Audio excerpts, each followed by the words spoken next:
கென்யாவுல படத்தோட கதை ஆரம்பிக்குது. அங்கேயே ஒரு ட்ரெயின் பிளாஸ்ட் பண்ணிட்டு அங்க இருக்கிற யுரேனை தூக்கிட்டு வில்லன் மோகனை கொண்டுட்டு நம்ம விஜயண்டோட டீமோட தப்பிச்சு வராரு. அதுக்கப்புறம் படத்தோட கதை டெல்லியில ஆரம்பிக்குது. இவங்க வந்து சாட்ஸ்ல வேலை பார்க்கறவங்களா இருக்காங்க.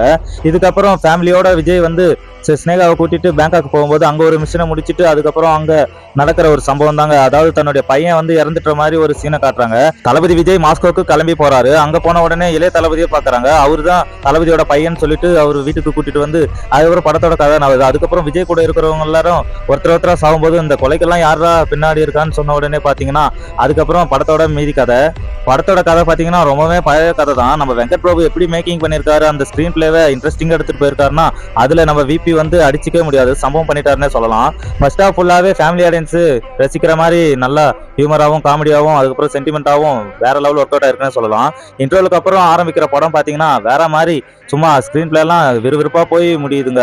படத்தோட லாஸ்ட் கிளைமேக்ஸ் தாங்க இதுல ஹைலைட். அதுலயும் அந்த ஜெபாக ஸ்டேடியத்துல நடக்கிற ஃபைட்ல வேற மாதிரி இருக்குன்னு சொல்லலாம். படத்துல தளபதி 2 ரோலா நடிச்சு அதுல மிரட்டி விட்டுருக்காருன்னு சொல்லலாம். படம் பார்க்கும்போது உங்களுக்கே புரியும்.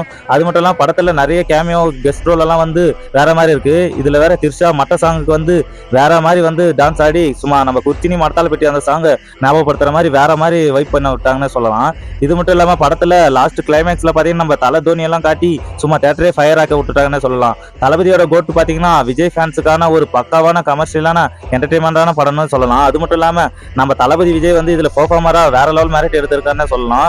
ஏன்னா இது வரைக்கும் தளபதி என்டர்டைனரா பார்த்தவங்க இப்ப கடைசியா வரக்கூடிய லியோ அண்டு இப்ப கோட் படத்துலயும் ஒரு நல்ல ஒரு ஆக்டரா வேற மாதிரி பண்ணிருக்காருன்னு சொல்லலாம். அது மட்டும் இல்லாம படத்துல என்ன மைனஸ்னு பாத்தீங்கன்னா படத்தோட கதை ரொம்ப வீக்கா இருக்கிறது தாங்க இந்த படத்தோட மைனஸ்னே சொல்லணும். பட் ஆனா தியேட்டரிக்கலான மொமெண்ட்ஸ் கிளாப்ஸ் வாங்குறது எல்லாமே இந்த படத்துல வேற லெவல் இருக்குன்னு சொல்லணும். கோட் பாத்தீங்கன்னா தளபதி ஃபேன்ஸால கொண்டாடப்பட வேண்டிய படம். ஃபேமிலி